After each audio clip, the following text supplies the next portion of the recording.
The day began like any other in the government building. People moved in and out of the hallways, holding papers tightly in their hands, hoping their work would be done quickly.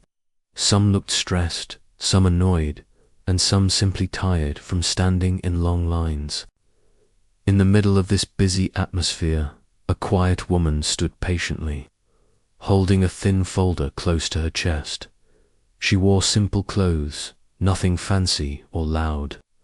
Her hair was tied neatly, and her expression was calm, most too calm for a place filled with frustration. She wasn't talking to anyone, wasn't complaining, and wasn't asking questions. She just waited. And because she stayed silent, people around her formed their own assumptions about her. A young clerk sitting behind the front desk noticed her. He had seen hundreds of people walk in with incomplete forms, missing documents, or totally wrong expectations. So when he saw her standing still, not asking for help, he assumed she was one more confused visitor who didn't understand the process. When her turn finally came, he waved her over and began speaking to her slowly, as if explaining a basic school lesson. "Ma'am, if you're here about a complaint, you need to fill out the orange form first. Not this one," he said, pointing toward her folder. She listened without interrupting. She didn't correct him. She didn't tell him she already knew the procedure. She simply nodded, thanked him softly, and moved to the side to wait again. The clerk shrugged and turned to the next person, assuming she would need more help later. A couple of people sitting nearby noticed this interaction and whispered among themselves. One of them said, "She looks too nervous. She won't survive 5 minutes inside that office." Another replied, "These things are complicated. People like her should bring someone else to speak for them." The woman heard their comments, but she didn't react. She kept her face neutral and continued waiting. After a few minutes, her name was called. She walked toward a small office with a glass window where an officer sat behind a desk piled with files. He barely looked up as she entered. "Sit," he said quickly, flipping through some papers. "What's your issue?" She placed her folder on the desk and said she was there on behalf of her elderly neighbor, who couldn't come due to health issues. She explained that she was helping him because he trusted her. The officer didn't seem impressed. Without looking at her documents, he began speaking in a dismissive tone. "These cases are complicated. You probably don't know the legal process.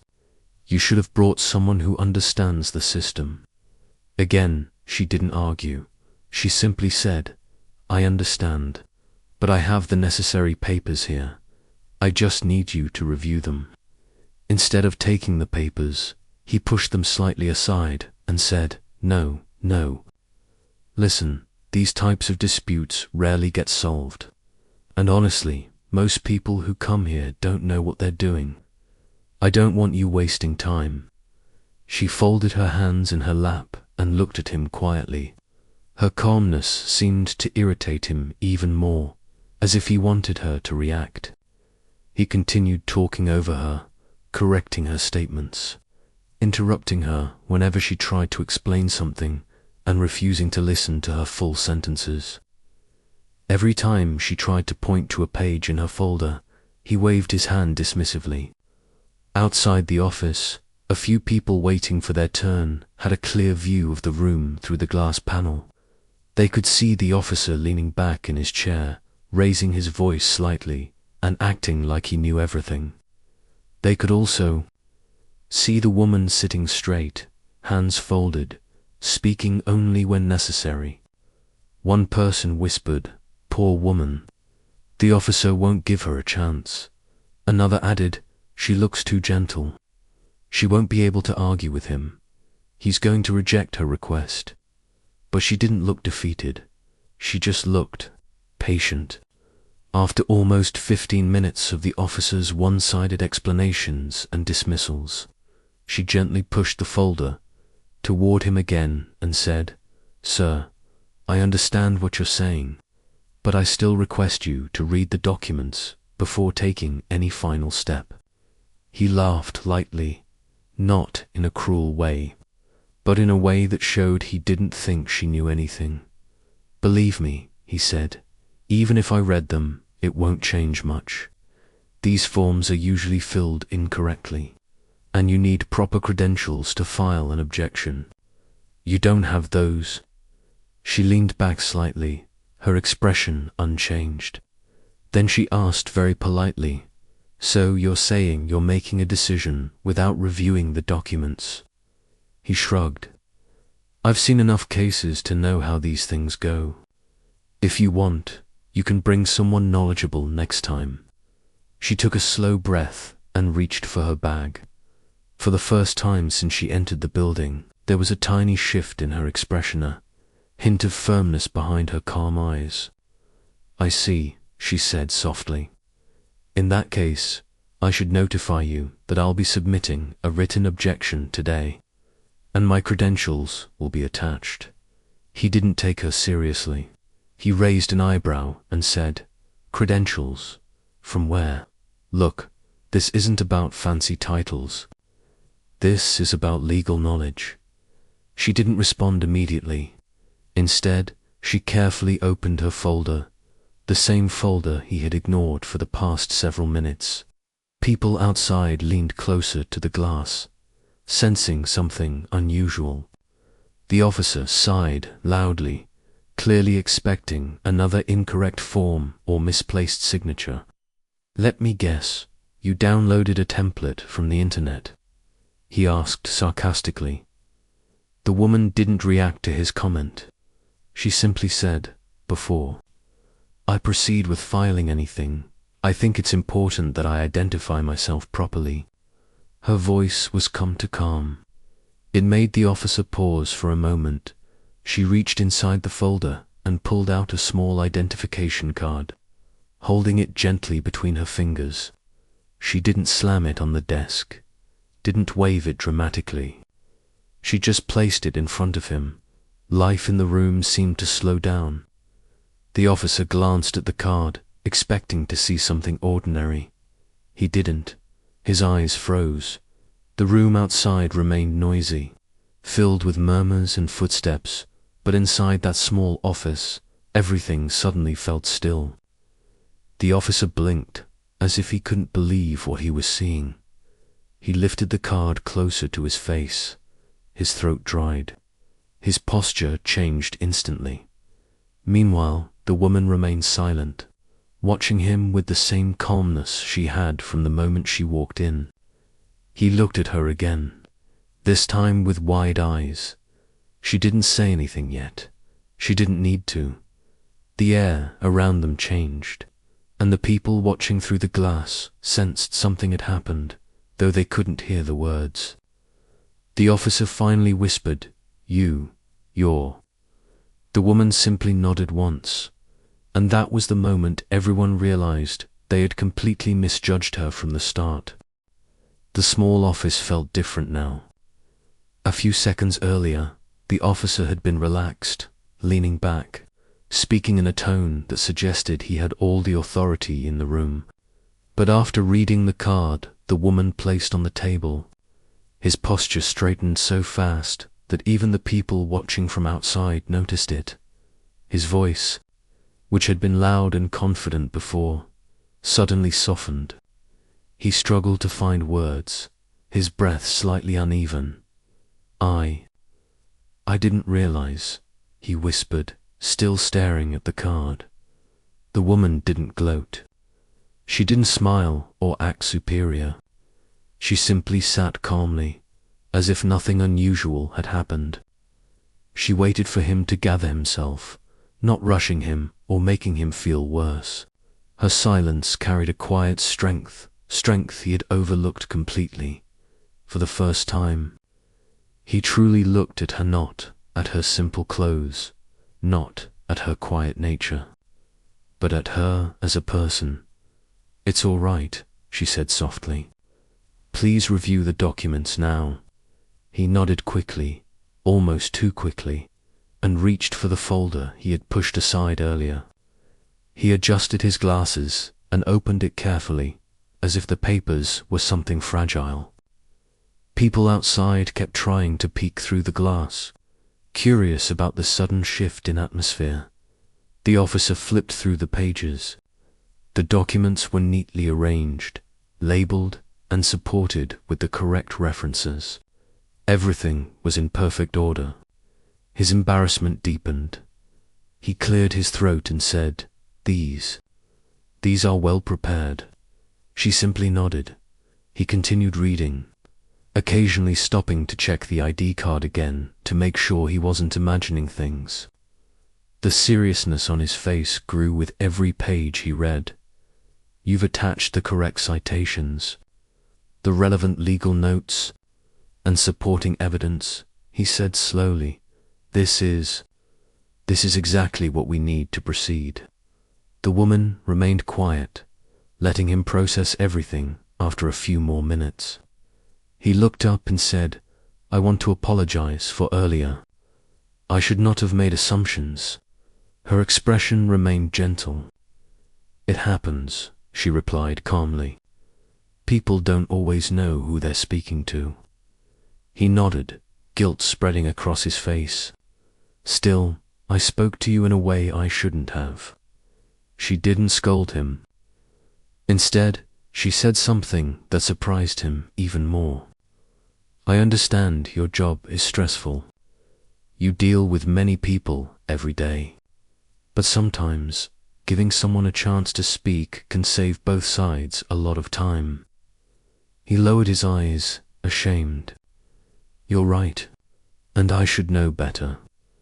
The officer took a moment to gather himself and then asked softly, "May I process this immediately?" "Of course," she replied. He stood up and said he would speak to his supervisor right away. He picked up the folder with both hands, holding it with respect, not because she forced him to, but because he realized she deserved it. She waited in the room while he hurried out. The people outside watched him move quickly down the hall, whispering among themselves. They could see something important was happening, though none of them knew exactly what. A few minutes later, the officer returned with another official, someone senior. The senior official entered the room with a polite smile and greeted her respectfully. Unlike the first officer's earlier behavior, "I've just been informed about your case," the senior official said, "and I want to personally assure you that everything will be handled properly." She thanked him with a small nod. The senior official continued, "If you have any additional notes or concerns, please let us know. We will prioritize this matter." She simply said, "I appreciate that." The senior official then looked at the officer beside him, who seemed nervous. "We will make sure the process moves forward without delay. And thank you for bringing this to our attention." After he left, the officer stayed behind, his tone now sincere. "Your documents will be processed today," he assured her. She stood up slowly, gathering her things. When she reached for her ID card on the table, he stepped back politely, giving her space, something he hadn't done earlier. Before she left the office, he said, "May I ask something?" Respectfully. She paused. "Yes." "You're a federal attorney?" he asked carefully, not wanting to overstep. She nodded once. He took a deep breath. "I should have treated you better, even without knowing that." She didn't say anything for a second, then replied softly, "Maybe next time, treat everyone as if they might surprise you." Her words weren't harsh. They weren't meant to punish him. They were simply the truth delivered, in a way that he would never forget. She walked out of the office and into the hallway, where the people who had been watching quickly looked away, pretending they hadn't been staring. Some of them felt a little embarrassed too. They had judged her silently, thinking she was too soft or too unsure to handle a tough situation as she passed them. A few people actually nodded politely unsure how to behave. They sensed her calm strength but didn't know her full story. Outside the building, the sunlight felt warm. She took a slow breath and looked around. Her simple clothes fluttered lightly in the breeze. She wasn't thinking about showing off or proving anything. She just wanted to help her elderly neighbor. Nothing more, but the moment inside the office had revealed something. Importance, something she had seen many times in her career. People often judge others based on appearance, tone, or the lack of loud confidence. Many times, those who stay silent are the ones others underestimate the fastest. And yet, silence can hide strength, knowledge, and experience far deeper than anyone expects. As she walked toward the street, her phone buzzed with a message. It was from her neighbor's family, asking if everything had gone smoothly. She replied simply, "It's done. I'll update you later." She didn't mention the reveal. She didn't mention the officer's reaction. She didn't need to. It wasn't about showing power. It was about doing the right thing. Meanwhile, back inside the building, the officer couldn't stop thinking about what had happened. He sat at his desk, staring at the forms he had almost dismissed. His mind replayed every moment, his tone, his assumptions, his behavior. He sighed deeply, feeling a mix of regret and relief.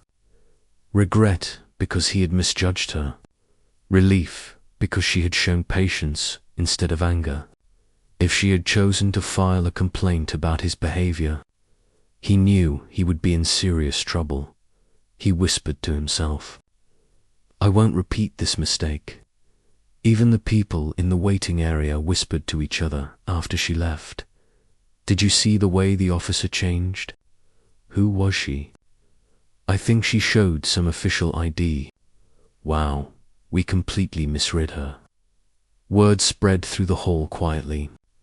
People didn't know her exact title, but they understood that she was someone knowledgeable, someone important, someone they shouldn't have underestimated.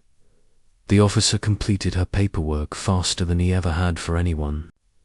He carefully double-checked every detail to make sure nothing was missing. It wasn't fear, it was respect. Genuine respect.